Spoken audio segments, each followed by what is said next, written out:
90, en la primera manifestación, hubo un asesinato de un maracame al que culpaban por haber provocado la enfermedad, y en noviembre del 2016 hubo una niña ahorcada, coaccionada por la enfermedad.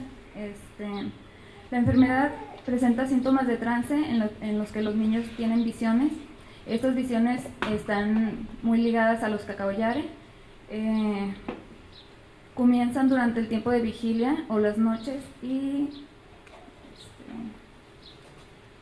o mientras los niños duermen. Podría pensarse que es una especie de pesadilla, pero los niños se levantan, se lastiman y pierden todos los sentidos. Muchos niños que quieren ayudar a sus compañeros caen también enfermos. O sea, es como un contagio colectivo en el momento. Provoca también ensimismamiento, se vuelven los niños incapaces de sentir, escuchar, y también presentan fuerza aumentada, por lo que los adultos que están presentes tampoco pueden ayudar mucho, no pueden controlarlos. La explicación que ellos mismos tienen es que es una enfermedad de la cultura. ¿Esto qué quiere decir? Que dada la complejidad de su comprensión para las personas que entendemos los procesos de salud y enfermedad desde otras ópticas, es imposible entender el costumbre porque estamos desde fuera, ¿no? Entonces, en la primera ocasión que se presentó la enfermedad, hubo intervención de médicos mestizos y psiquiatras en específico, y la única conclusión a la que ellos llegaron era que era una histeria colectiva, y pues eso realmente no curó la enfermedad, porque la enfermedad se volvió a presentar varias veces.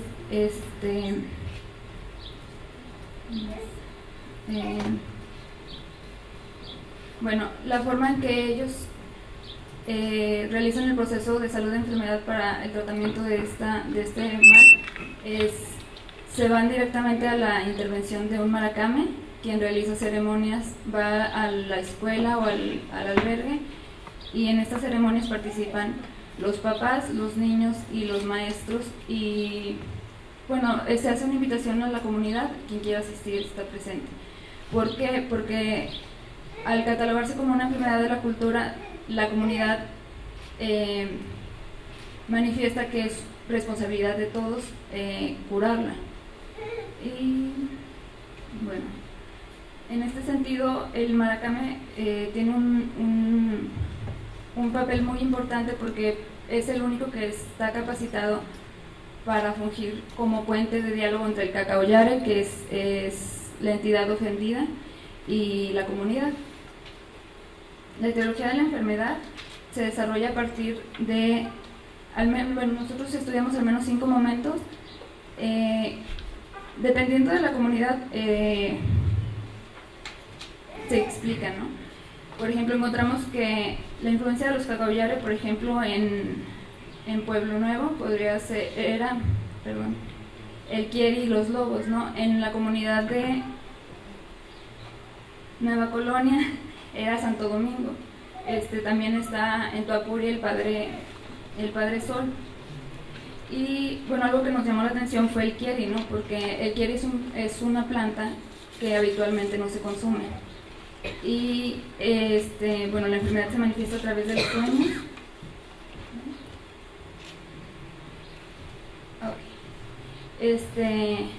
La explicación que los niños tienen en el albergue de Pueblo Nuevo 2 es que el albergue, al construir el albergue, se sacó un quieri del lugar, no se le pidió permiso y no se le rindieron ceremonias, entonces ese quieri está enojado y viene a perseguir a los niños.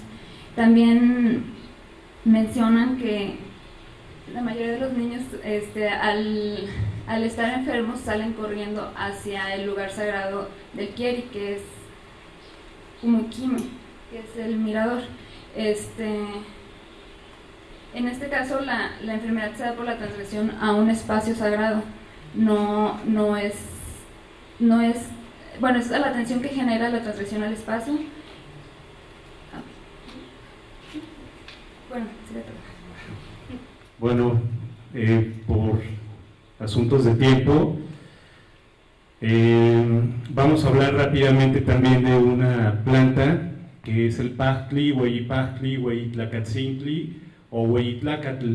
Es una planta que en el contexto que yo les voy a hablar es de los nahuas y particularmente los niños migrantes nahuas del Alto Balsas que migran a Autlán de Navarro, que migran al Grullo, que migran también a Michoacán, a Los Reyes, que migran a Colima y que migran a Nayarit. No se puede entender, digamos, el proceso del corte de caña sin estos nahuas, ¿no? El Pahtli también es, digamos, una planta que fue encontrada, bueno, no encontrada, pero un botánico fue quien la encontró en 1966, es muy nueva. Por ello, las referencias etnográficas son muy poquitas. Sin embargo, a mí me llamó la atención y luego lo compartimos en el equipo porque estuvimos trabajando también hace 20 años en un programa institucional y nunca nos hablaron de esta planta, ¿no? Esta planta también es sagrada, forma, digamos que también es como de la familia del Kieri, de las solanáceas. También, como en el caso de los Virraritari, hay 3 tipos de Kieri, aunque en el caso de Santa Catarina encontramos 2, el Kieri macho y el Kieri hembra. También en el caso de Guerrero hay, digamos, un Pahtli macho y un Pahtli o Hueyipahtli hembra. Es muy interesante porque lo han mantenido en el anonimato de una manera increíble, ¿no? ¿Por qué? Y además, bueno, lo que nos encontramos con este tipo de consumo es que cuando los niños van al corte de caña, regularmente son embrujados por algunos chamanes también ahí. Lo que se hace en ese sentido es activar, ¿no?, un procedimiento en el cual algunos chamanes les dan a probar Pahtli en polvo, en muy pequeñas cantidades porque realmente es muy fuerte, y lo que hace es generar un proceso de protección. Lo que los niños nos dicen es, bueno, me dieron Pahtli, no hay un proceso de alucinamiento, aunque sí existe porque se los dan en muy pequeña cantidad o muy pequeñas dosis, pero lo interesante en este sentido es las interpretaciones que tienen los niños, ¿no? Es decir, me dieron Pahtli y lo que hizo mi tío es formarme un corazón artificial para que cuando vaya a cortar caña no me hechicen o no me embrujen o no me enfermen. Cuando sucede esto, los niños se enferman de la vergüenza, entonces se activa todo un proceso terapéutico en el cual se les dan a los pequeños sal de Guerrero, mezcal de Guerrero, sal rezada, y hay un proceso también ahí de una serie de oraciones católicas, ¿no? Y está el Pahtli para poder generar este proceso de protección. Pero también puede el Pahtli, también además de generar esos procesos de protección, bueno, también puede ayudar para que se puedan convertir en brujos o curanderos, ya bien sea en el contexto de Guerrero. Nos llamó la atención este caso, ¿por qué? Bueno, porque no hay muchos detalles al respecto, hay solamente 2 referencias como tal, y bueno, lo que vamos a hacer es cerrar un poco el caso. Los 2 casos son niños Virraritari, niños nahuas. El caso, en uno, por ejemplo, el Kieri influye a través de los sueños. En el caso de los nahuas es tomado y se activa un proceso de protección. En uno es la enfermedad de los niños lobo, en el caso de los niños nahuas es la enfermedad de la vergüenza. En el caso de los Virraritari hay una tensión intergeneracional, una tensión con los ciclos rituales. Y en el caso de los niños nahuas, bueno, las nociones que ellos plantean es evitar el daño y evitar el peligro, ¿no? Y en este sentido ser vulnerables a estos procesos dentro de los campos cañeros. Por el tiempo, bueno, pues vamos a cortar. Muchísimas gracias por la atención prestada a esta exposición.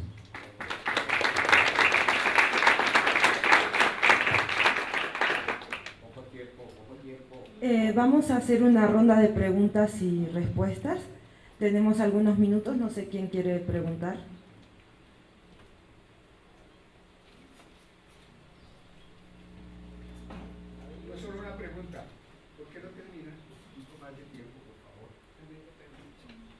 Pues eso como ustedes lo... Perfecto. Bueno, entonces pues si quieren 7 minutos para terminar. En vez de las preguntas y respuestas. Tenemos 7 minutos si quieren terminar.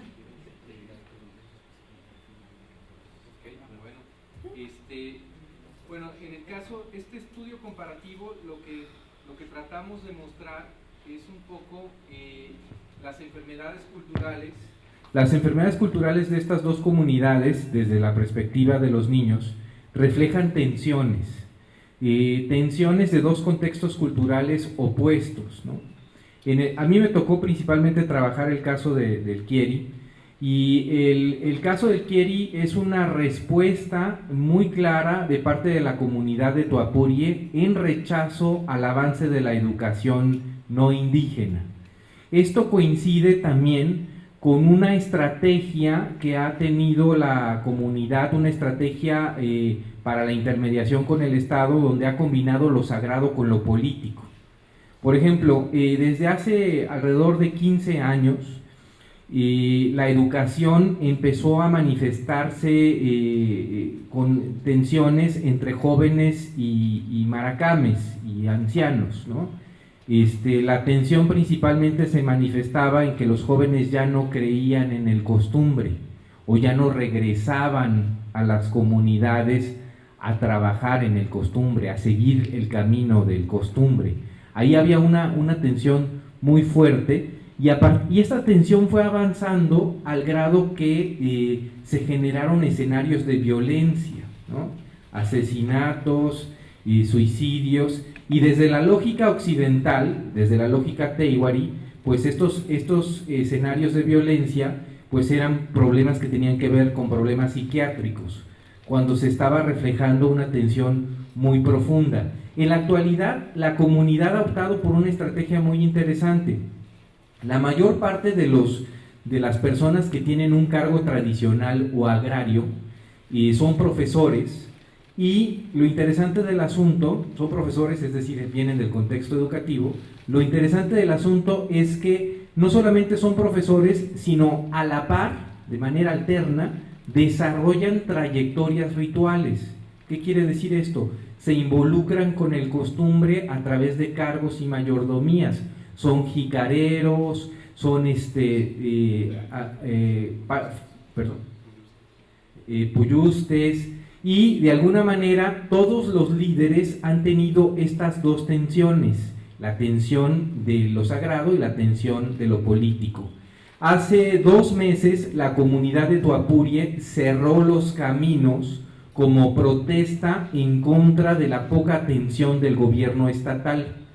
Y no hay tiempo ahorita para leer el pliego petitorio de las demandas, pero hay una parte muy importante y fundamental de este pliego petitorio, en donde, por cierto, el gobernador Aristóteles Sandoval tuvo que comparecer ante la asamblea de Toapurie alrededor de 4 horas.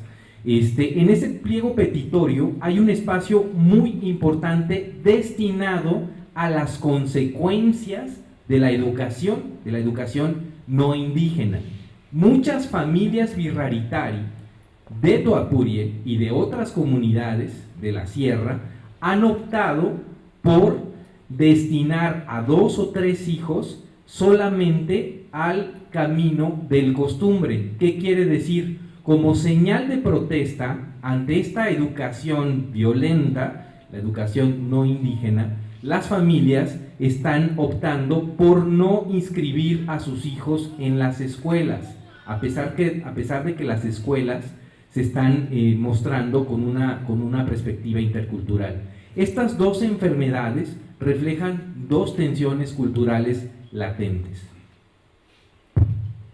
Y en el caso del Pahtli, digamos, nosotros estamos tratando de partir de estas nociones locales. Con los birraritari hablan de la enfermedad cultural, los niños nahuas hablan de esta vergüenza, y no solamente ellos, sino los nahuas en general, y cómo se activa este proceso terapéutico. Sin embargo, es muy interesante porque los niños nahuas, visto desde la perspectiva de la vulnerabilidad, ¿no? Se podría pensar que, bueno, en este caso los niños no deben de ir a trabajar, el gobierno se ha dedicado a a dar una serie de apoyos, ¿no? De becas escolares, becas de alimentación.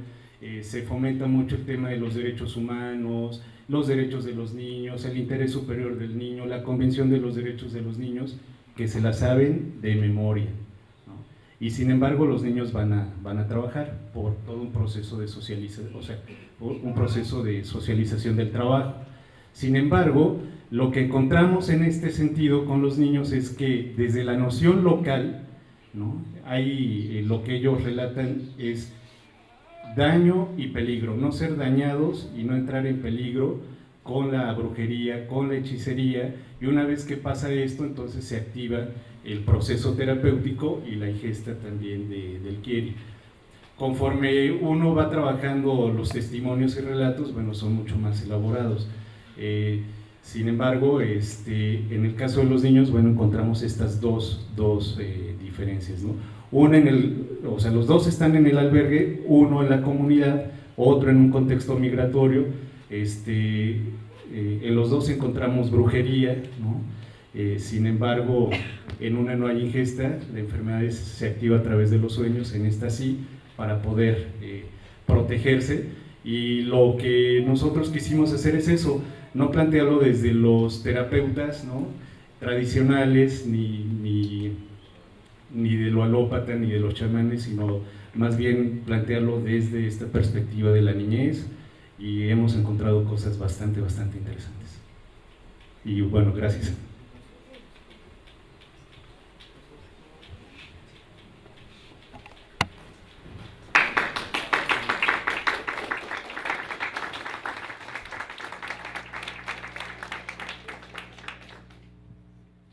Bueno, ahora vamos a seguir con la próxima ponencia.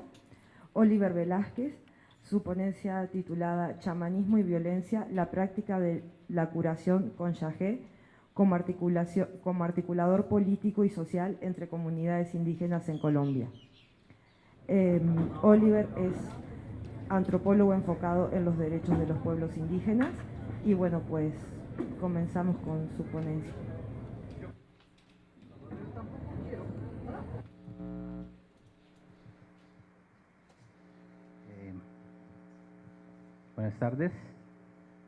Buenas tardes con todos y todas.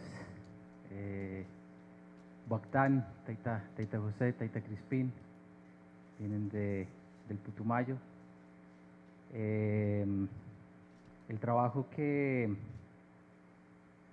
he realizado, el trabajo de campo, lo había realizado con el pueblo Inga de Aponte, en el suroriente de Colombia, en Nariño, y con el pueblo Cofán en el Bajo Putumayo. Estamos hablando de el Andes y el Piedemonte Amazónico, donde están ubicadas estos dos pueblos indígenas. Como el tiempo es tan corto, me voy a centrar en el caso del pueblo Inga de Aponte. No sé por qué tiene audio. ¿Será que le puedes quitar?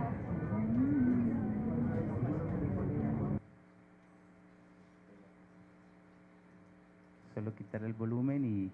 Bueno, me voy a hacer aquí para dialogar un poco con la imagen y con ustedes. Allí estamos viendo un poco de la geografía donde se asienta o donde es el territorio ancestral del pueblo Inga, en Nariño. Esta es una entrada, un puente colonial hacia Aponte, donde se encuentran, donde está el territorio colectivo.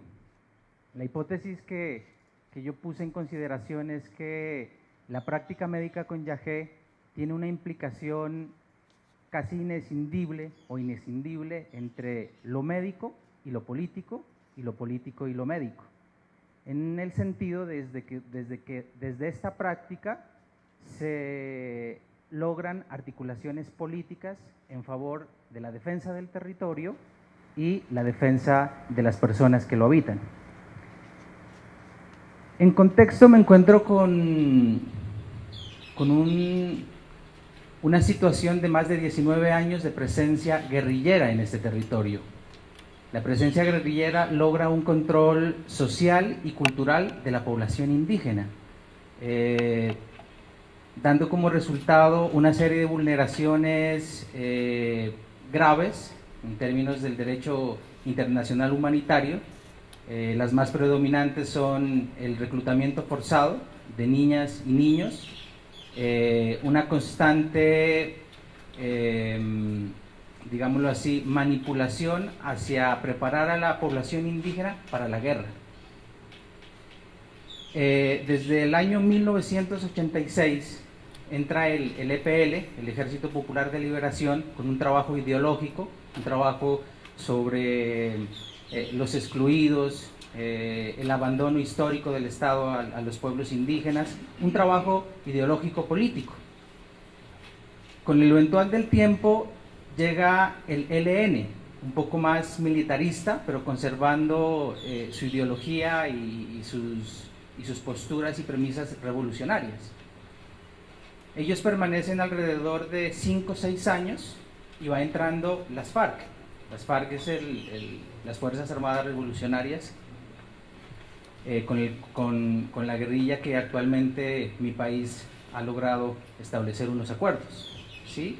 Pero durante este establecimiento de esta última guerrilla se empiezan a presentar vulneraciones muy graves.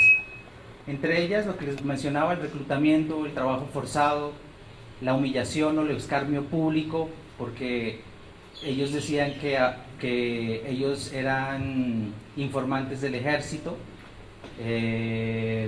ocupación de sus bienes civiles, llegaban a sus casas, se instalaban en sus casas, que les laven la ropa, que les den alimentos, ¿sí?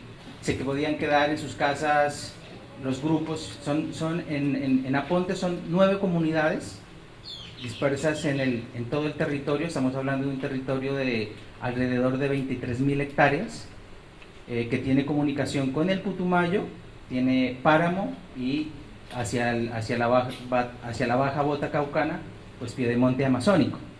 Es un corredor estratégico, militarmente o geopolíticamente hablando, de entrada y de salida de mercancías. Hace un rato veíamos unas imágenes de la amapola, de la cual se extrae la morfina y la heroína. Esto llega, con la llegada de las FARC, empieza a llegar gente foránea del interior del país, ¿sí? De ciudades como Cali, Medellín, del Huila, de Neiva, de Nariño, y se instala una dinámica del narcotráfico alrededor de la producción de los alcaloides de la heroína y la morfina, donde la población indígena de alguna manera termina sometida a este flujo de esta otra mercancía ilícita. Él es Hernando Chindoy, uno de los líderes ingas. Atrás está la cabecera principal de Aponte, ¿sí? ¿Qué sucede? Ellos se encuentran en estos 19 años en un declive cultural, en un cambio cultural abrupto debido al conflicto que ellos enfrentaban. Hernando Chindoy, junto con otros líderes y mayores, empiezan a plantearse qué vamos a hacer. Vamos a seguir aquí en esta dinámica, vamos a exterminarnos culturalmente, porque lo que se logra con esta predominancia del conflicto y del narcotráfico es una capitalización de su cultura, ¿sí? Entiéndase, dejar todas las formas tradicionales de producción, de pensamiento, por una dinámica totalmente de narcotráfico. Hernando Chindoy, aquí está don Manuel Chindoy, Canamejoy, líderes del pueblo inga, me comentaban que ellos hasta el año 1992 eran cerca de 3.000 indígenas. En 5 o 6 años ellos se convirtieron en una población de más de 30.000 personas venidas de otro lado.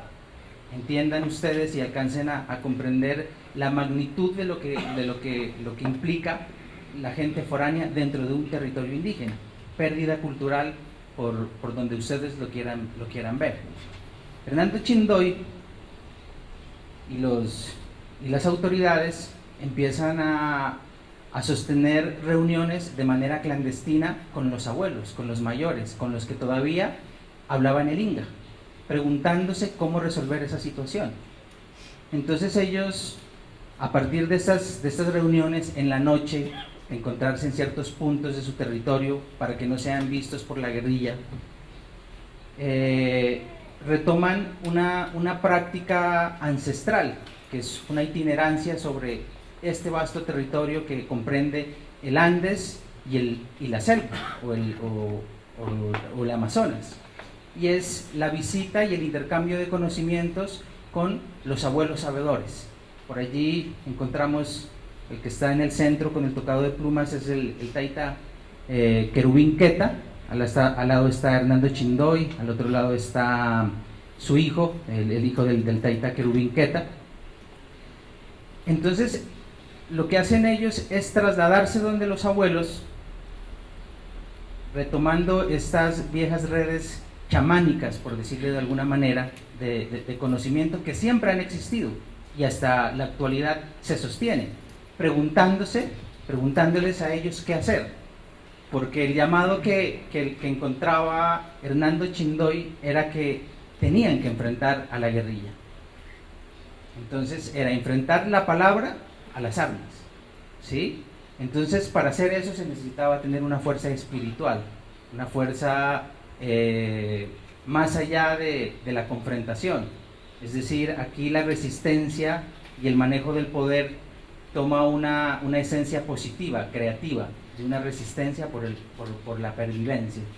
Entonces ellos se trasladan hacia el pueblo Siona, a hablar con el abuelo Pacho Piaguaje, más adelante creo que aparece, el abuelo Querubín Queta, el abuelo Paulino Mujumboy, digamos, autoridades en el conocimiento y en el manejo de la planta sagrada. El pueblo Inga de Aponte, cuando se refiere al yagé, a la ayahuasca, a la ambihuasca, ellos lo denominan el sagrado remedio, ¿sí? Ellos siempre, cuando ellos se refieren a esto, hablan del sagrado remedio. Allí ellos encuentran el valor y la fuerza que habían perdido durante más de 19 años o de 20 años de conflicto que habían vivido. Entonces, en esos ires y venires, en esa itinerancia, en ese retomar su fuerza espiritual de resolución de conflictos, empiezan a tomar el yagé, solo los líderes. Y luego el mensaje que ellos reciben en ese ritual, en esa sagrada experiencia, es llevarlo a su comunidad. Pero su comunidad está totalmente capitalizada. Las semillas tradicionales se habían perdido. La lengua inga se la había dejado de hablar. La tulpa, que es donde vimos ahora a Hernando en el fuego, ya se había dejado de encender. Los principios filosóficos, éticos del pueblo inga se habían desplazado por principios capitalistas y de consumo, ¿sí? Me faltan 5 minutos. Él es el abuelo Pacho Piaguaje, una autoridad del pueblo Siona muy importante en el contexto geográfico en el que nos ubicamos. Entonces, el primer trabajo que las autoridades hacen es poder de alguna manera convencer a su población, a su comunidad, de que hay que tomar yagé, que podría haber muchas buenas ideas para salir de esa situación, pero si la fuerza espiritual no estaba allí, esas buenas ideas se acababan, ¿ya? Y por el otro lado, lo que buscaban con las tomas del sagrado remedio era descapitalizarse, ¿sí? Imagínense, les entraban 100 millones de pesos cada 8 días y se acababan el fin de semana, en licor, en mercancías y demás cosas, ¿sí? Los niños dejaron de ir a las escuelas. La autoridad del gobierno propio se perdió porque lo tomó la guerrilla. Era el poder quien decidía, quien resolvía los problemas familiares, los problemas comunitarios, los que les decían que hay que abrir caminos, etcétera, etcétera. El que está en el centro es el abuelo Paulino Mujumboy, del pueblo inga del medio Putumayo. Ese fue un largo trabajo donde ellos lograron sensibilizar a su gente de que hay que tomar yagé en familia, que para curarse Si alguien en la familia está enfermo es porque toda la familia también tiene que ver. Entonces tenían que tomar todos para poderse curar. Entonces ellos logran un ejercicio de armonización y un proceso político que en palabras de Hernando Chindoy se denomina la limpieza del territorio, entendido como la limpieza del cuerpo, la mente y el espíritu, pero a la vez también el territorio había que limpiarlo. ¿Por qué? Porque había habido homicidios, se había derramado sangre, se había talado árboles sagrados, se habían secado los ojos de agua, ¿sí? El territorio estaba también agonizante y los espíritus que viven allí también se habían ido, es decir, las semillas, los animales, el conocimiento, etc. En ese sentido, ellos logran en el 2003, además de que ya vivían todo ese conflicto, en el 2003 el Estado colombiano decide fumigarlos por las grandes plantaciones de cultivos de amapola que había. Entonces, otra vulneración más a su salud, al medio ambiente, se le suma y el declive empieza a ser más fuerte, más agresivo. Entonces, lo que ellos hacen es entablar diálogos directos con los comandantes de la guerrilla y decirles: nosotros vamos a dejar de sembrar amapola. Pero esa decisión ya había sido asumida desde la inspiración y de la fuerza que les había dado el Sagrado Remedio, ¿sí? Entonces deciden ellos que entablan conversaciones con el Estado colombiano y dicen: déjenos de fumigar, nosotros voluntariamente vamos a dejar la amapola, porque parten del principio, bueno, ahora tenemos dinero, supuestamente no nos falta nada, pero no, lo que hemos perdido es nuestra tranquilidad y nuestra libertad, y preferimos vivir pobres y vivir sin dinero como antiguamente hemos vivido, pero tranquilos y en paz. Todo ese proceso de articulación comunitaria, de articulación política, deviene en la construcción de lo que ellos denominan el mandato integral de vida del pueblo Inga de Aponte, que no es otra cosa más que la materialización de todas esas tomas de Yagé, de todas esas reflexiones, de todos esos conversatorios, como un estatuto, como una constitución del pueblo Inga. Es decir, empiezan a retomar su autonomía y su gobierno propio. Entonces se detallan los derechos y los deberes que el pueblo Inga de Aponte tiene para con la naturaleza y entre ellos como sociedad, basados en todo lo que en las tomas de remedio ellos habían tomado. Entonces se pueden preguntar: pero ¿cómo se traduce eso allí? ¿Cómo viene eso allí? Entonces aparecía el Taita Querubín Queta.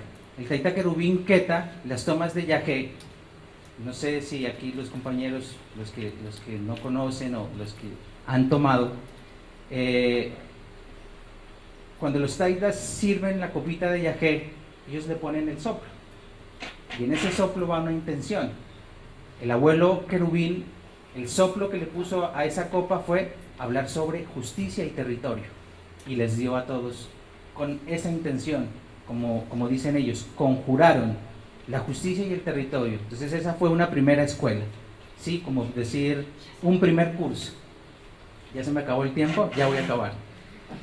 El tiempo de la resistencia es grande. Eso hasta, dame 4 minutos, por favor. ¿Listo? Y termine, ¿no? Lo que pasa que si no, mejor. Bueno, voy a terminar aquí.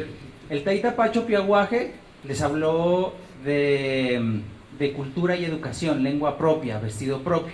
El Taita Paulino Mujumboy les enseñó sobre educación, ¿sí? Y esas fueron las escuelas que ellos hicieron, las siguen haciendo, las siguen manteniendo para lograr lo que fue la limpieza del territorio, ¿sí? La limpieza del territorio en estos sentidos que les digo, en el sentido político, en el sentido espiritual, en el sentido social y cultural, para lograr de nuevo su revitalización, ¿sí? Su resistencia, una resistencia creativa que no corrió con confrontaciones con los grupos armados y mucho menos con el Estado colombiano, todo en una diplomacia indígena y todo en otras formas que la medicina había enseñado, es decir, el amor y la libertad y la salud del cuerpo, la mente, el espíritu, pero en el territorio.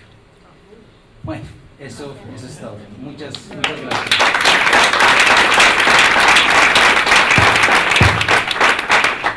Vamos a hacer una ronda de preguntas. Tenemos unos minutos para preguntar. ¿Quién quiere preguntarle algo? ¿Sobre lo de él o también anteriores? Sobre él, para él.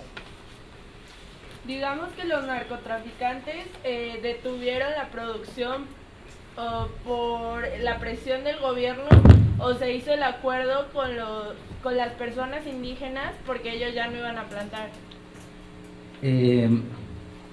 Mira, el trabajo que realizan los abuelos, cuando los abuelos salen de la selva a visitar al pueblo inga de Aponte, a los inganos, es un trabajo espiritual, es un trabajo para lograr que ellos salgan del territorio.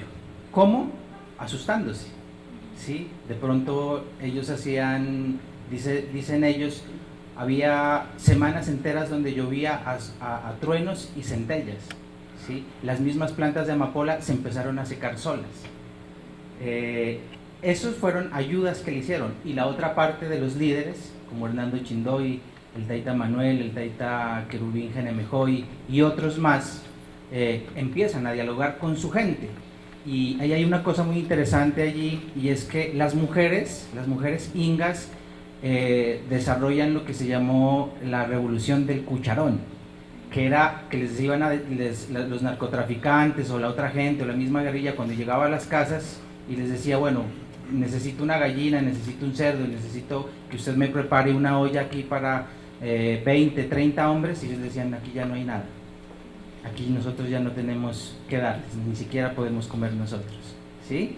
Entonces las mujeres gestaron eso, hicieron también protestas silenciosas en el pueblo, ellas se vistieron de negro, se taparon la boca, y era un pacto de silencio, ¿sí? Y entonces ellos empezaron a irse, llegó la fumigación, eso ayudó, digamos, los astros y los espíritus confluyeron allí también para que haya otras variables externas que les permitieran a ellos poder que esta gente foránea salga de su territorio.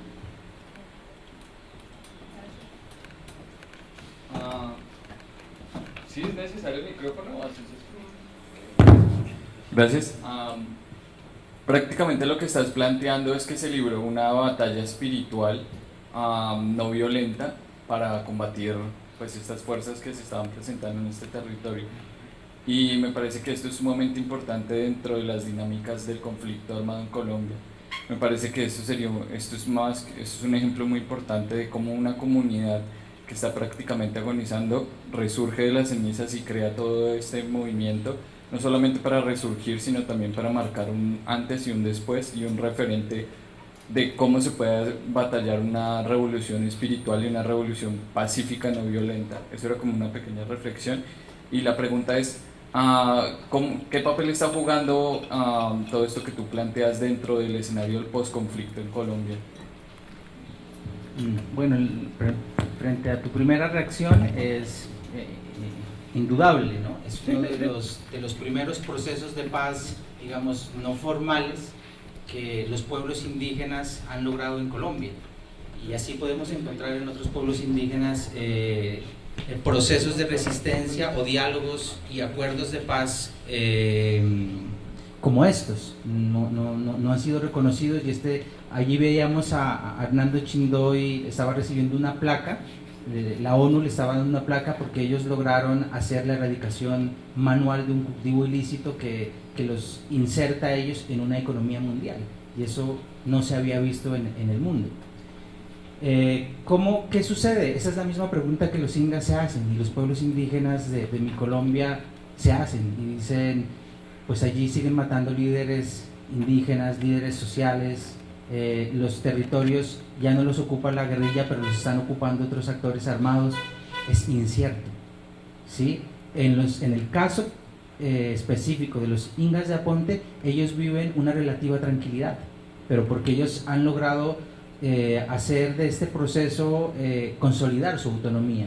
Entonces ellos, este mandato integral de vida que les mencionaba, les permitió a ellos constituirse políticamente, administrativamente, en cabildos. Entonces ellos sustituyeron la amapola por el café, y ahora ellos están produciendo un café de altura que dicen que es una de las mejores tazas de café en Colombia.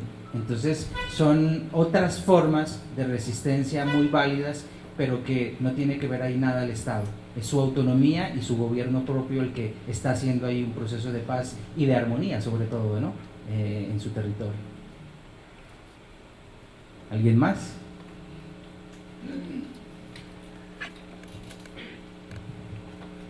Bueno, entonces seguimos con...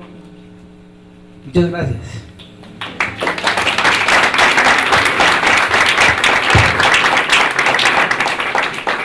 Seguimos con Abel Rodríguez, con su ponencia titulada Peyote, Jicuri y Sociedad en el Alto Río Conchos.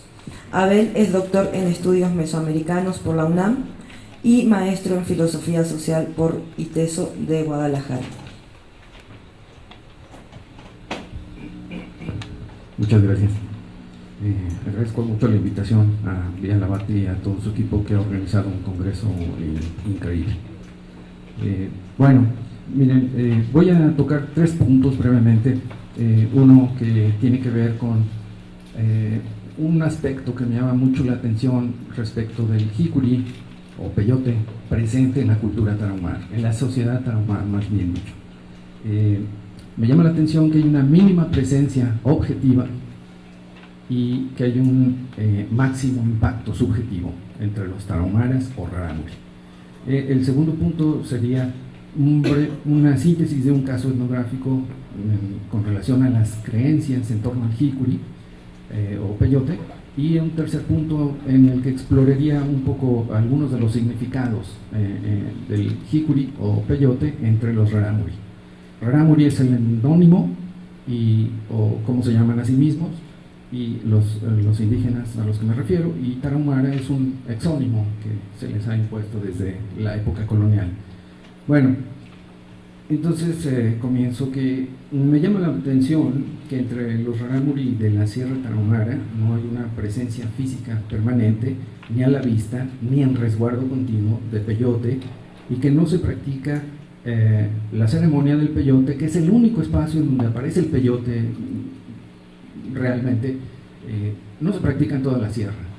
Y esto, pues, a diferencia de los huicholes, por ejemplo, entre quienes el peyote está presente en cantidades y no es considerado estrictamente como medicinal ni exclusivo para enfermos.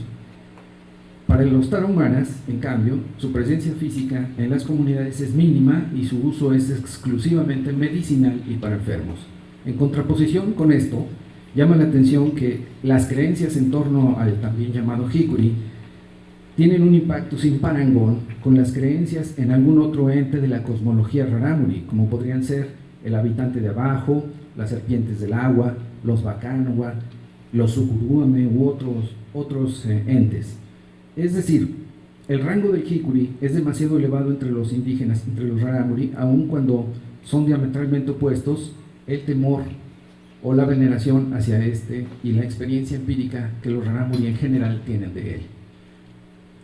Por ejemplo, para ejemplificar las mínimas cantidades que hay de peyote e incluso el consumo del peyote entre los rarámuri, miren, en 1976, por encargo del último obispo jesuita de la Tarahumara, un médico de apellido Irigoyen analizó la cantidad de peyote que consumían los tarahumaras en una ceremonia de jicuri. Para ello, viviendo permanentemente en una región llamada Norogachi, durante 7 años, Irigoyen presenció 4 ceremonias dedicadas al peyote, es decir, no hay tantas ceremonias del peyote además. Su conclusión es que en una de estas ceremonias no son más de 12 tarahumaras quienes lo beben diluido en agua, y cada uno no bebe más de 3 onzas, es decir, beben alrededor de 88 mililitros cada uno de peyote diluido en agua. Asimismo, el trozo de peyote que se muele y diluye en agua para el consumo de las 12 personas no rebasa los 100 gramos. Bueno, este médico, quien además llegó a dominar suficientemente bien la lengua tarahumara, afirmaba que el sabor de la mezcla del agua y el peyote es parecido al de una combinación de agua y madera. Sin embargo, no menciona ningún tipo de efecto sobresaliente sobre el cuerpo humano. Bien, para ejemplificar esta mínima presencia objetiva y el máximo impacto subjetivo que tiene el peyote, comentaré brevemente unos datos sobre un caso etnográfico en torno al fallecimiento de un joven, en torno a las creencias del jicuri. Después de enterrar a un joven de nombre Juan, el sábado 25 de marzo del año 2001, me di a la tarea de investigar un poco su caso. El caso llamó mi atención porque a mi pregunta de qué había fallecido un joven de tan solo 22 años, la respuesta era por jicuri. De acuerdo con el relato de Tomás, hermano mayor de Juan, en diciembre de 1999, mientras se llevaba a cabo una ceremonia de peyote promovida por un ovirúame o sipame, que es como les llaman los rarámuri a los especialistas rituales que dirigen estas ceremonias, Juan había caído dentro del círculo donde se llevaba a cabo la raspa, que así le llaman a la ceremonia del peyote, y esto sucedió mientras él disfrutaba de los efectos de la cerveza de maíz, el tesguino que le llaman los rarámuri, y conversaba yendo de aquí para allá con algunos de los grupos formados de 3, 4 o 5 rarámuri reunidos alrededor del círculo ceremonial. Juan era de los pocos que había comenzado a tomar desde temprano el tesguino, pero alrededor de la 1 de la madrugada ya casi no podía sostenerse por sí mismo. Esto le ocasionó que al perder el equilibrio, accidentalmente, él entrara al círculo prohibido para los que no están dentro del círculo danzando,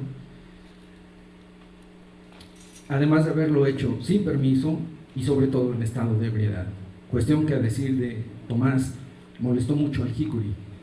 Asimismo, nadie ayudó a Juan a levantarse y él, al parecer, no se dio cuenta en el momento de dónde se había caído.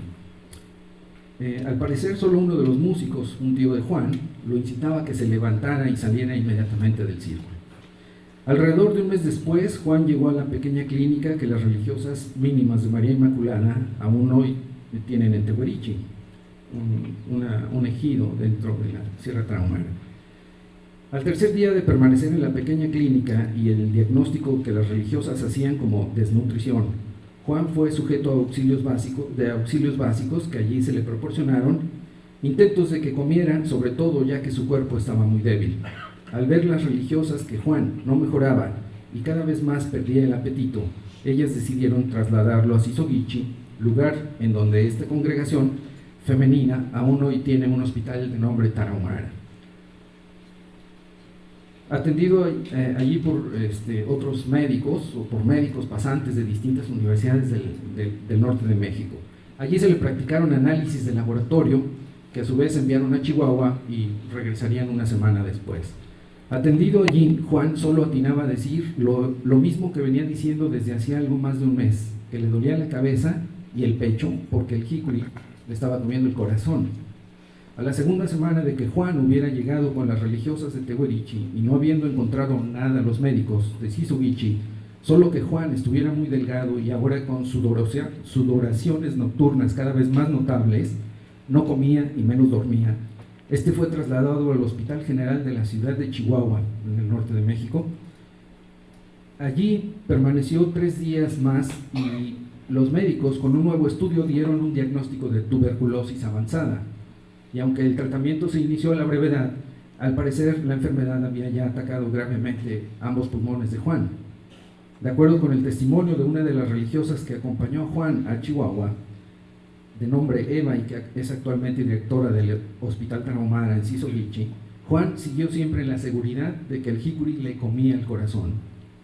Cuando tuve la oportunidad de visitar a la familia de Juan en su vivienda y quise platicar con el padre, quien también había sido testigo de la caída accidental del joven dentro del círculo del peyote, él solo se lamentaba, moviendo su cabeza como negando las cosas, quizá negando su sufrimiento, quizá lamentando que Juan se hubiera metido con el jicuri. Lo único que me dijo al respecto fue que perdió la fuerza, Juan perdió la fuerza, porque el jicuri le robó el alma. La madre y las 3 hermanas menores no me comentaron nada. En general, el padre de Juan evitaba hablar de aquella ceremonia frente a ellas, del jicuri mismo, de la ebriedad de Juan en aquel evento. El tío de Juan, quien lo acompañó hasta Sisogichi, accedió a hablar conmigo muy poco sobre el asunto, pero de lo poco que me dijo, también mencionó que Juan había muerto porque el jicuri le comió el corazón. Finalmente, Juan había muerto y había sido enterrado no lejos de la iglesia de Tehuerichi, con quizá todos los rarámuri presentes, convencidos de que el jicuri habría cobrado una víctima, entre quienes consideran que al peyote hay que tratarlo con tiento, dedicarle ceremonias, ofrecerle alimento y atender en general sus prerrogativas. Ahora bien, si los rarámuri no observan permanentemente el peyote, no gustan hablar sobre el tema, la mayoría asegura no haber visto el cactus y temen que se lleve a cabo una ceremonia de estas. Pero hay algunos especialistas rituales que lo promueven y la realizan. Entonces, para mí la pregunta obligada es: ¿qué significa el jicuri entre los rarámuri? Como una nota final, digo que algunos etnólogos, doy algunos nombres, como Acuña Delgado, han señalado que el jicuri entre los rarámuri cumple un papel protector, en tanto los rarámuri mantengan una buena relación con él, si saben alimentarlo, proporcionarle el tesbuino, lo cito, preceptos importantes que hay que cumplir, ya que de lo contrario el papel benefactor puede invertirse para desempeñar una función maléfica destinada a cautivar las almas de los seres humanos, provocándoles tristeza, enfermedad e incluso la muerte. Cierro la cita de Acuña Delgado. Bien, este autor añade que el potencial efecto del jicuri es conocido y es lo que lo dota de su valor simbólico. Si el potencial efecto al que se refiere es el robo del alma, entonces el autor tiene razón, pues el temor hacia el jicuri no es por haberlo visto. Quizá haya cientos de rarámuri que jamás lo han visto, sino por la creencia en la intencionalidad sobre la vida de las personas. Por otro lado, si nos remitimos a la observación tanto de una ceremonia del peyote como a las razones por las cuales se dice que esta ceremonia es llevada a cabo, encontramos que en tanto el peyote es una medicina, es también lo contrario y es origen de la enfermedad.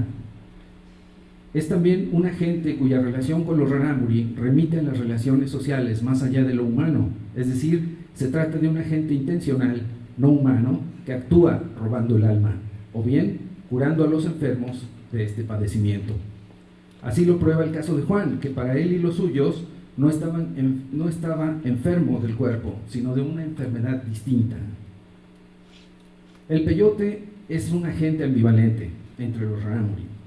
Es amigo y enemigo, es dañino y benigno, cura y enferma, roba y devuelve. Es cactus, pero también es un sujeto intencional. Y los rarámuri le temen, lo veneran, lo invitan y lo alejan. Se trata de una entidad históricamente cercana a la máxima deidad, Honoruame, que es el creador asociado con el sol. Pero también se trata de una entidad autónoma y que tiene su propio territorio en el desierto de Camargo, Julimes y Ojinaga, en el norte de México. Allí esconde las almas de aquellos rarámuri enfermos o muertos. Además, también diré que al tratarse en concreto de un cactus con una potente agencia, es decir, un ser dual, como todo sujeto, humano y no humano en el mundo rarámuri, es decir, hace el bien o hace el mal a los rarámuri de acuerdo a su relación que haya. El jicuri representa para los rarámuri una medicina que cura eso que llamamos alma, y esto nos remite sí a la eficacia simbólica, pues no solo se trata de la acción del peyote, sino de la creencia colectiva, en el caso de la ceremonia curativa, en la capacidad de acción curativa o de enfermar del peyote. En otro sentido, dado que la práctica del jicuri se remonta quizá a tiempos prehispánicos, como lo sugieren algunas crónicas de los siglos XVII y XVIII, hoy en día, dicen los colaboradores, no es posible saber desde cuándo se lleva a cabo esta ceremonia. El punto de vista materialista se me impone como una posibilidad de explicación al fenómeno, dado que entre los rarámuri la muerte no se concibe como algo natural, sino siempre como algo causado por un agente. Creo que el jicuri ha sido útil para ellos como el remedio curativo por excelencia cuando algún tipo de enfermedad, como la tuberculosis, por ejemplo, causa estragos en una persona que ya no tiene forma de recuperarse. Pienso que en la medida en que vaya desapareciendo, por ejemplo, la tuberculosis, la ceremonia del jicuri también podría ir desapareciendo, siendo innecesaria para los rarámuri. Sin embargo, aquí debo señalar dos aspectos importantes. El primero tiene que ver con que siempre que siga existiendo la creencia en la capacidad agentiva de las entidades que conforman la cosmología indígena, el jicuri ocupará sin duda un lugar predominante. El segundo aspecto tiene que ver con que siempre que haya una persona enferma que padezca un peligroso y definitivo robo del alma, entiéndase enfermedad incurable, el jicuri seguirá siendo una alternativa para combatir el padecimiento. Hoy en día, en la región en la cual el peyote es más practicado, hay al menos un caso registrado de una persona con VIH, y este tipo de situaciones posibilita la persistencia de la ceremonia dedicada al peyote. Por último, para las cantidades mínimas de peyote que consumen los tarahumaras en lo personal, veo muy difícil hablar o señalar el cactus como un enteógeno para este caso, ¿no? Desde el punto de vista etimológico del término enteógeno, es decir, ningún rarámuri que prueba una mínima porción de peyote, como ocurre entre ellos, actuará como poseído o inspirado por un dios. En segundo lugar, tampoco se trata de un efecto alucinógeno el que se busca con su empleo, pues dada la cantidad de cactus consumido, diluido en agua, esta mezcla no tiene ese efecto sobre las personas que lo consumen. Definitivamente la observación hace pensar que sin duda la cantidad de tesguino o maíz fermentado, que eso sí, en grandes cantidades, es decir, hasta 1000 litros en una fiesta, pueden consumirse, es lo que inhibe todos los efectos que pueda tener el jicuri. Entonces, termino con esto. El asunto que quiero continuar reflexionando es esa polaridad entre una mínima presencia empírica y objetiva del jicuri en las comunidades rarámuri, pero un impacto subjetivo como no lo tiene ninguna otra creencia tan tremendamente en el pensamiento tarahumara. Muchas gracias.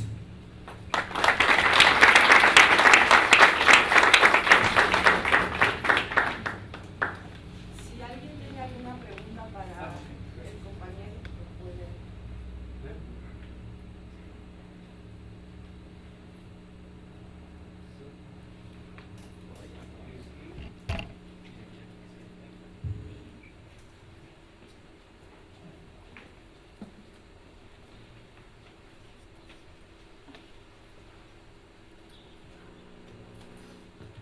Hola, gracias. Quería hacerte una pregunta. Digamos, el caso que tratas efectivamente tiene que ver, digamos, con esta connotación negativa y poderosa que tiene el peyote del interior de la comunidad. Y, digamos, cuando dices, me gusta o prefiero, digamos, una versión materialista que hable sobre justamente esa potencia y el carácter que tiene esta planta con respecto, digamos, a las creencias alrededor de la muerte. Yo quisiera saber, para no reducir tampoco el argumento mucho, yo quisiera saber cuál es el carácter, digamos, positivo o cómo entra, digamos, la versión positiva y potente también del peyote dentro del universo cotidiano de la gente.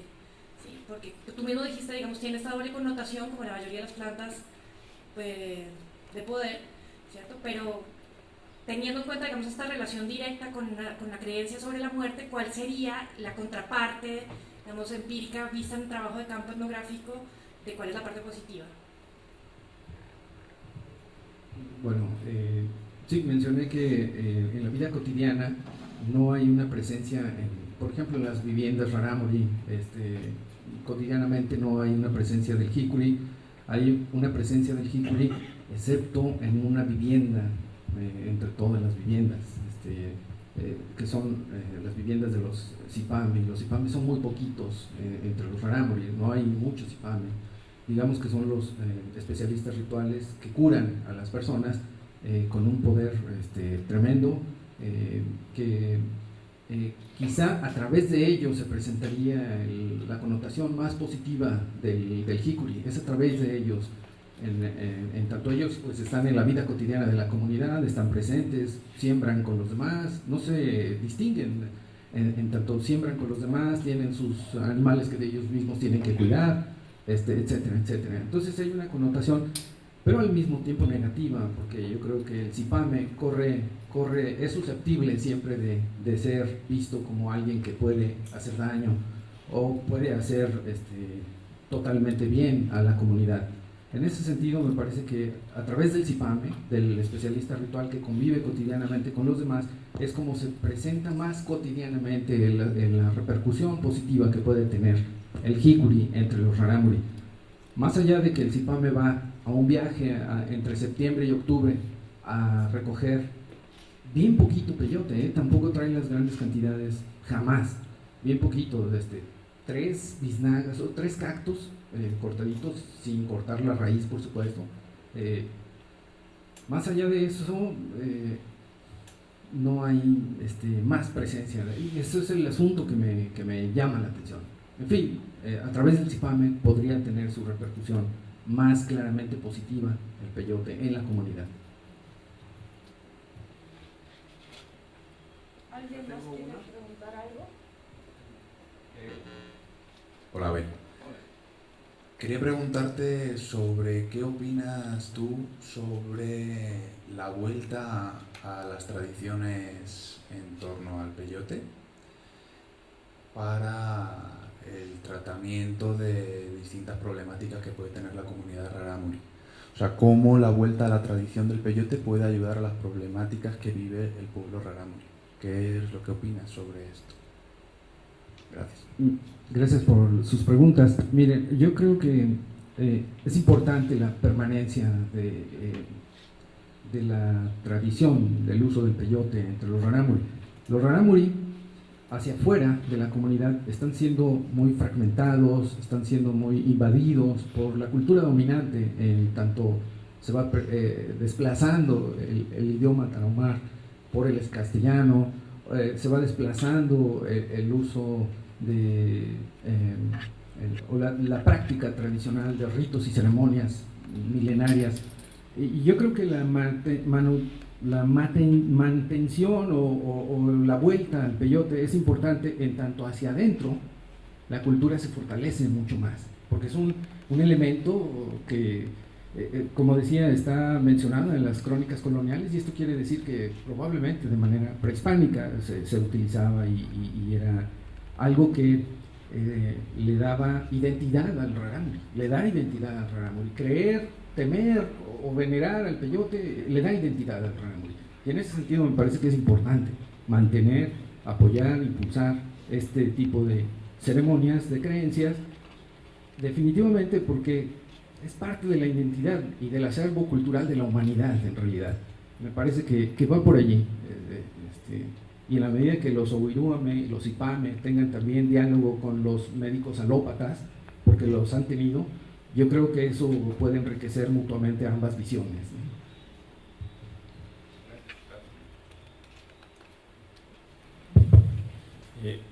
Bueno, felicitarte, a ver, por tu charla, tu ponencia.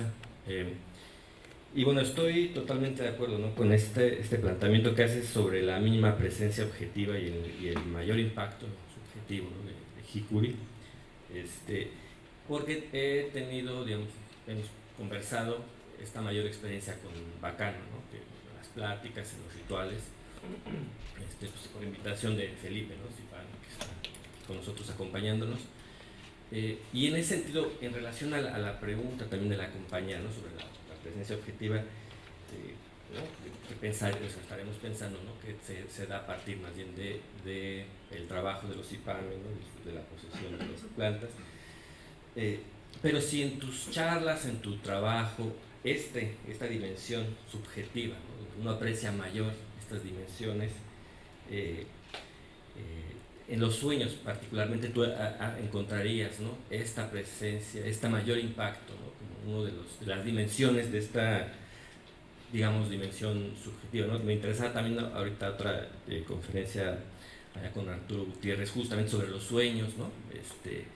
Y es bien importante, ¿no?, esta no distinción, ¿no?, del mundo real, del mundo de los sueños, sino en esta articulación, y si en ese sentido tú tendrías como en tus trabajos, en tu etnografía, datos sobre esta importancia de los sueños, aquí de manera particular con Hikuri, ¿no? Gracias. Sí, gracias, Marco. Yo creo que el CIPAME que está a un lado de Marco podría respondernos mejor la pregunta y las preguntas que tengan. Hay un CIPAME aquí presente y hablar sobre esto me inhibe un poco, de verdad. Es algo sumamente particular en el mundo traumar. Asistir, por ejemplo, a una ceremonia de peyote es una invitación muy exclusiva, muy exclusiva. En fin, yo creo que los sueños evidentemente son bien importantes en el mundo rarámuri. Para empezar, porque un CIPAME, un owiruame, que por ahí empieza el CIPAME, se hace owiruame normalmente gracias a un sueño en el que alguien apareció y le dijo que la deidad le encarga que cuide a los demás rarámuri, que cure a los demás rarámuri. Y él va sin hacer mayores aspavientos, él va dedicándose poco a poco a curar a las personas, va aprendiendo a soñar, dice el owiruame, me voy aprendiendo a soñar poco a poco, y así la gente me irá creyendo que la deidad máxima me encargó que los cuidara, que los curara. En ese sentido, me parece que esa dimensión onírica es sumamente importante.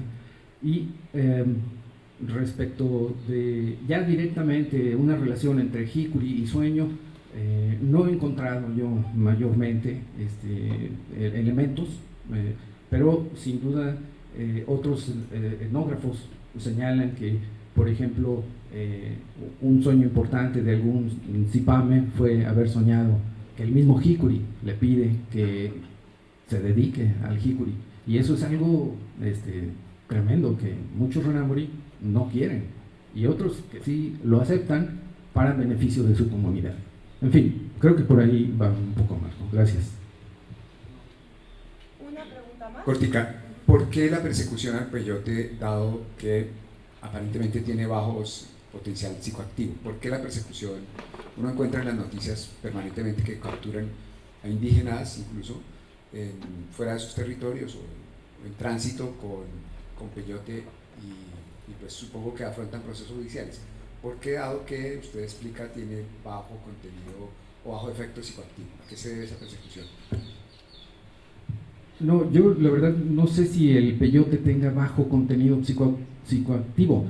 Tiene bajo contenido psicoactivo de la manera en que lo consumen los rarámuri, diluido en agua, ¿sí? O sea, una pequeña porción de peyote diluida en agua. Quizá esta pregunta se hubiera respondido mejor en la charla posterior a la inauguración, en donde estuvieron hablando los compañeros Wixárika acerca de la compleja situación que viven ellos, por ejemplo, al recolectar el peyote en Wirikuta, y en donde tienen muchos problemas legales, ¿no? Bueno, parece ser que muchas entidades del gobierno mexicano más bien han incluido toda la serie de plantas que llamamos alucinógenas en esta lucha contra el narcotráfico y esta lucha en contra del uso de plantas psicoactivas, ¿verdad? Creo que por allí va un poco el asunto de que se persiga la recolección del peyote, se esté tratando de legalizar el uso y consumo del peyote, pero como metido en un costal en donde entran todas la marihuana, la morfina, todas las plantas y productos de todos los estupefacientes, por decirlo de alguna manera, ¿verdad? En fin, yo creo que eso a lo mejor lo pueden contestar. Incluso hay un abogado, Wixárika, que anda por aquí. Esa pregunta me parece muy interesante, y si de verdad quieren una respuesta mucho más competitiva, pueden preguntarle a este chavo, no sé cómo se llama, pero estuvo presente a las 10:30 de la mañana en una mesa aquí, y por aquí andará. Muchas gracias.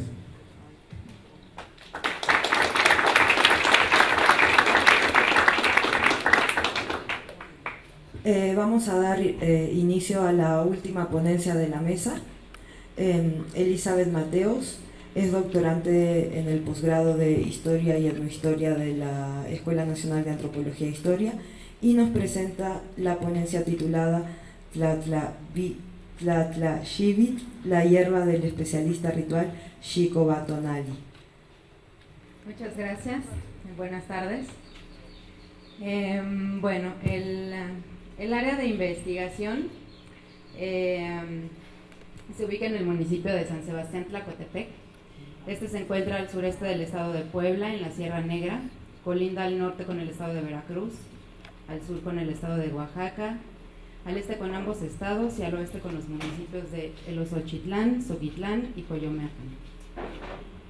Desde hace varios años, desde el 2003, he estado investigando en 7 comunidades nahuas.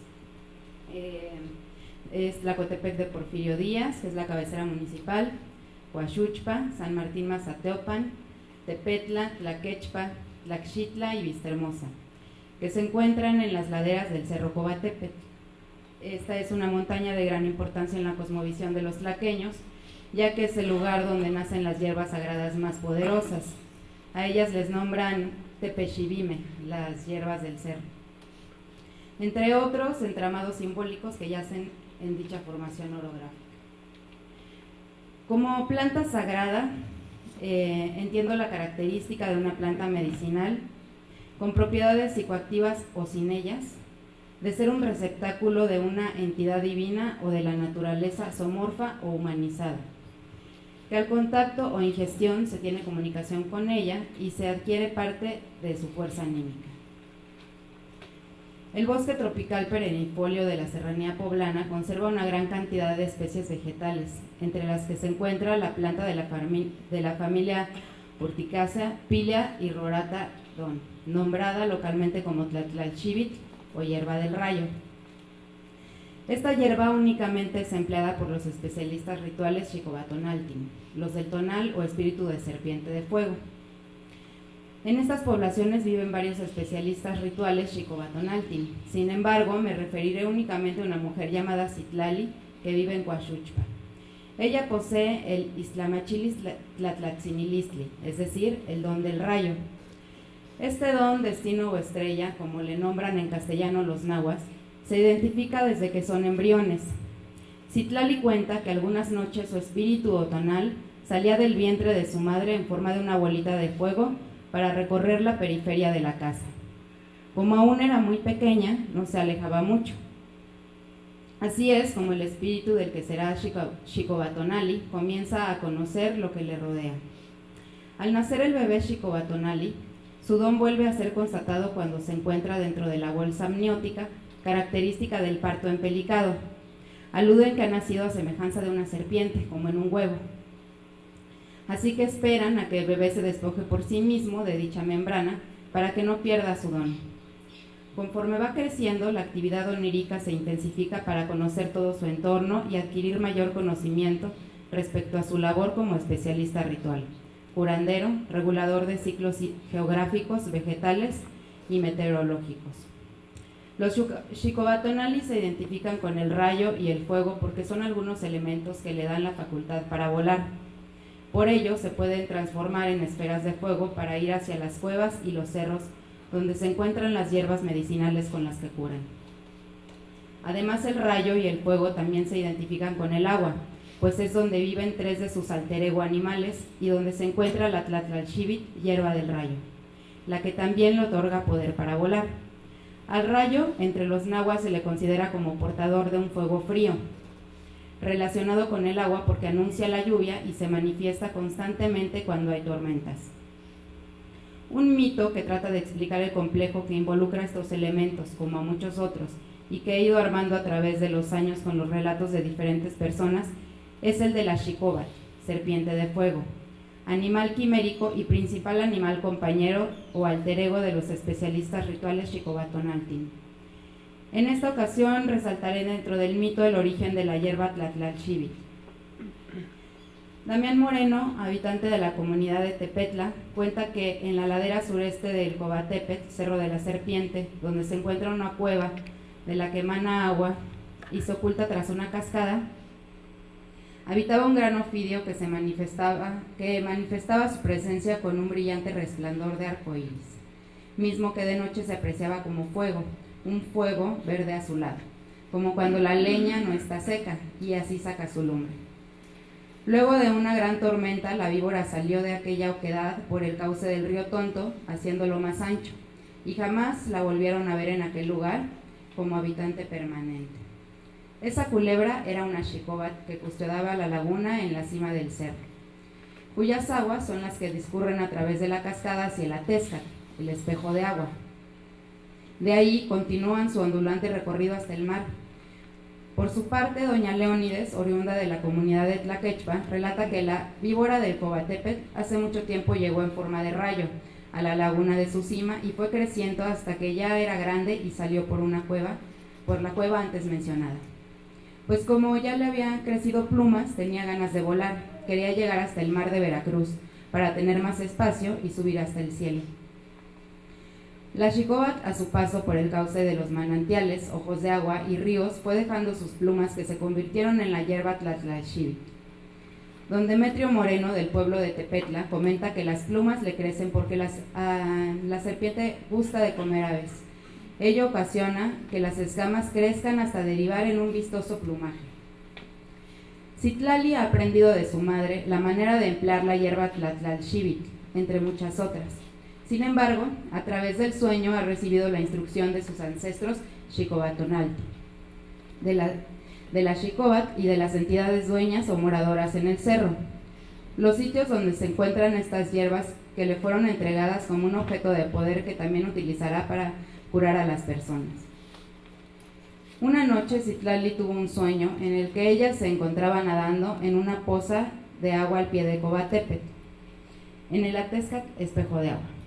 Observaba cómo el agua recorría las piedras formando una cascada mientras cantaba una canción. En un momento se percató que otra voz entonaba el mismo canto y se quedó en silencio buscando quién podría ser.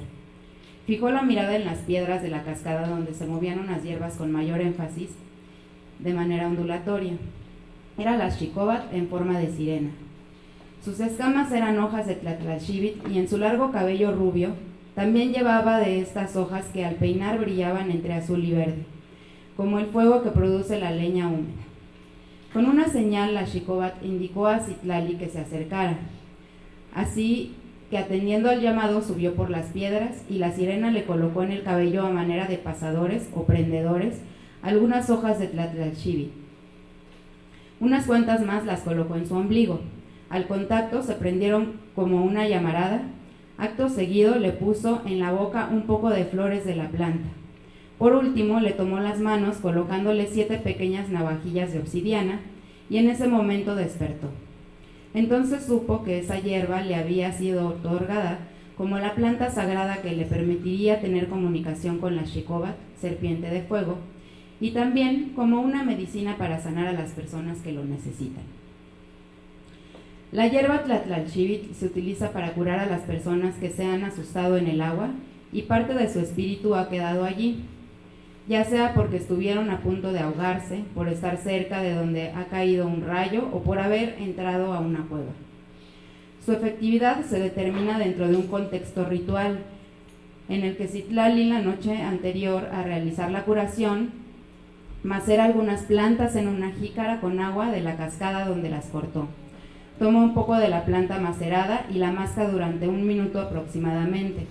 Devuelve la maceración al agua, se coloca pisiet, que es el tabaco mezclado con cal, en las coyunturas de los brazos y un poco más en las sienes y se va a dormir. En el sueño, vuela hacia el lugar donde le ocurrió el percance al paciente para buscar su espíritu por toda el agua. Al día siguiente, cuando va a curar a la persona que recurre a ella, vuelve a mascar la Tlatlalchivit mientras piensa una plegaria hincada frente a su altar. Cuando termina, escupe en la cabeza del paciente aquella maceración. Después da unos sorbos al agua para asperjarle en los brazos, el pecho, la cara, en el ombligo, en la espalda y las rodillas, puntos del cuerpo donde se encuentran los tlalnamiquilis o centros anímicos. Después limpia al enfermo con un ramillete de sauco contra tlaxivit y observa en las hojas su estado de salud para luego proceder a la limpia con el huevo, nombrando y llamando al espíritu de la persona para que regrese al cuerpo. Ahora bien, respecto a Pilia y Roratadón, se encuentra en estudios con la bióloga Marta Olvera García, técnica académica titular C, del herbario del Instituto de Biología UNAM, quien me hizo el favor de identificar el ejemplar colectado para saber qué tipo de principios activos y propiedades medicinales poseen, así como para saber si tiene propiedades psicoactivas, ya que tanto la manera de empleo, así como la presencia de cistolitos de carbonato de calcio, cristales de oxalato de calcio en las células epidermales, se encuentra también presente en cannabináceas. Podrían ser indicadores de que nos encontramos frente a una planta sagrada psicoactiva. Bien, pues muchas gracias.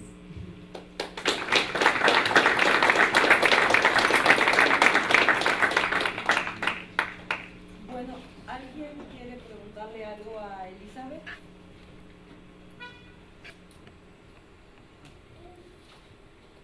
O sea que no es seguro que es una planta psicoactiva o está en proceso de investigación o a qué conclusión llegas. Sí, es una planta que está en proceso de investigación porque, bueno, hacer la colecta de esta hierba es bastante complicado, sobre todo porque uno no puede llegar y así, voy a tomar esta planta. Se necesita también todo un proceso de ritual y de pedir permiso para cortar esa hierba y dejar muy claro para qué se va a utilizar. Entonces, con mucho trabajo pude pedir un ejemplar para llevarlo con esta bióloga para que me ayudara primero a identificarla, porque yo no sabía de qué planta se trata. Y después, pues, está ahorita en un proceso de investigación, tanto bromatológica como para saber otros principios activos que tenga. Sí. Por el nombre científico que es urticaria, no sé qué, tiene sus efectos sobre el cuerpo, obviamente, ¿verdad? Si te causa urticaria, me supongo, ¿no? Por el nombre científico. Pertenece a la familia de las urticáceas, que sí es como de la misma familia de la mala mujer y todas esas, que sí tienen como unas vellosidades que son urticantes. Sin embargo, hay varias especies de Pilea que no, o sea, son muy lisas de hecho y no tiene ese efecto urticante. Tiene otros compuestos que son diferentes. No es urticante al contacto. Aquí, pues felicidades primero, muy interesante, es un tema virgen, podría decirse, ¿no? En el campo. Y saber sobre los antecedentes, los primeros antecedentes que conozcas al respecto del uso de tlaxivit. Pues no tengo nada. De hecho he estado buscando como más información acerca de esta Pilea rorata y no he encontrado mucho y pues tampoco así alguno en la historia tampoco, o sea, como que es algo muy difícil de investigar, sobre todo también por el nombre, ¿no? Tlaxivit. El nombre nos dice mucho simbólicamente, pero ya en cuanto a biología se refiere, pues no sé mucho aplicado así a la antropología.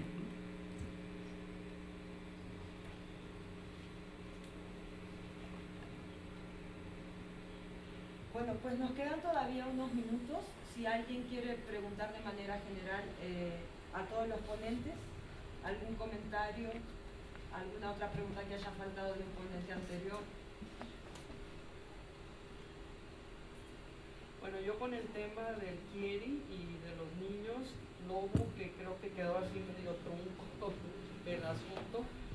En mi experiencia yo había escuchado que también se habló en aquella época de que había por parte de los maestros en la escuela de Pueblo Nuevo concretamente, que había abuso sexual hacia los niños y que luego había estas reacciones de todos, y no sé qué tan cierto fue esa versión o no, pero yo oí acerca de este tema. Bueno, eso fue justo el origen de la enfermedad, en la primera etapa, que fue en los años 90 y 2000, y fue justo la explicación que se dio desde aquel llamado Instituto Nacional Indigenista. De hecho, un antropólogo especialista en peritajes antropológicos, Yuri Escalante, apuntaba a esa explicación. También se conoció una historia de un maestro, muy específicamente en Pueblo Nuevo. La enfermedad brotó en 3 zonas distintas, en lo que es hacia el suroeste, que son Cajones, es una localidad fronteriza, y lo que es Pueblo Nuevo, que es como la cabecera burocrática, y al final en Tuapurie. Creo que tú trabajaste el caso del maestro, ¿no? Bueno, más que trabajarlo, lo que comentaron es que donde iba el maestro se presentaba la enfermedad, ¿no? Sin embargo, lo que nosotros también hemos realizado trabajo en Nueva Colonia y en Pueblo Nuevo, nos falta Cajones. En el caso de Nueva Colonia, lo que dicen es que ahí surgió por un problema de una camioneta. Es decir, que a 2 maracames les dieron una camioneta para la comunidad, pero se la apropiaron ellos, sí, el gobierno les dio. Entonces la comunidad como que dijo, bueno, pues esto es de nosotros, y en ese sentido los 2 maracames de Las Latas, dicen los Birraritari, bueno, aventaron esa enfermedad. Y tenemos, por ejemplo, algunos testimonios en el caso de Pueblo Nuevo de Avelino, que fue el primer niño que le tocó la enfermedad, y nos decía lo mismo, o sea, era un lobo que me perseguía y yo corría y me decía que me aventara a la barranca, ¿no? Posteriormente Avelino, muy joven por cierto, también encontró las flechas malignas a través de un sueño, y luego dijo que esas flechas malignas eran de otro maracame que en ese momento era gobernador, que era Abelardo. Y bueno, se hizo un conflicto muy fuerte, porque Abelardo, siendo gobernador, lo llevan a Nueva Colonia y lo iban a quemar a leña verde, ¿no? 3 días después Abelardo se va a Fresnillo y ahí fallece en un choque automovilístico. Pero con el paso del tiempo hay explicaciones más elaboradas. Es decir, en Nueva Colonia, además de los maracames, dicen que hubo un compromiso de que en Nueva Colonia le iban a hacer fiesta a Santo Domingo, Santo Domingo que los de Tenzompa llevaron a Nueva Colonia y no cumplieron. Entonces Santo Domingo se enoja, y por esa situación es que dicen, avientan la enfermedad, ¿no? En el caso de Pueblo Nuevo hay varias explicaciones. Una tiene que ver con el profesor, otra tiene que ver con el Padre Sol, que nos comentaron. O sea, el Padre Sol también está exigiendo una serie de ofrendas que no son entregadas, y por eso también dicen, avienta la enfermedad, ¿no? Otro es los lobos, el Tuyecuaripa se llama, el refugio de los lobos, cerquita también de Pueblo Nuevo, y donde dicen, confluyen como 2 espacios, ¿no? El refugio de los lobos y el caso del Kieri en el albergue de Pueblo Nuevo, y estas 2 Cacaullare, pues también dicen, no nos pidieron permiso, y es como también ellos pues exigen como una serie de ofrendas, ¿no? Entonces, bueno, hace 20 años No, bueno, encontramos no discursos tan elaborados como ahora los estamos encontrando, ¿no? Dicen que es una enfermedad que no se va a acabar, y bueno, nosotros estuvimos entre 2000 y 2004, en el 2003 se apaciguó, pero pasaron 10 años y volvió, y en el 2016 nuevamente volvió, con este caso de la niña que se ahorcó en Cajones, y luego empezó también la enfermedad en Pueblo Nuevo, y lo que dicen es, bueno, pues hay que estar haciendo fiestas, ¿no?, para ceremonias, para que los cacaoyari pues estén como a gusto, estén contentos, pero dan por hecho de que la enfermedad cultural ahí se va a mantener hasta que no se logre resolver esta tensión intergeneracional también, ¿no?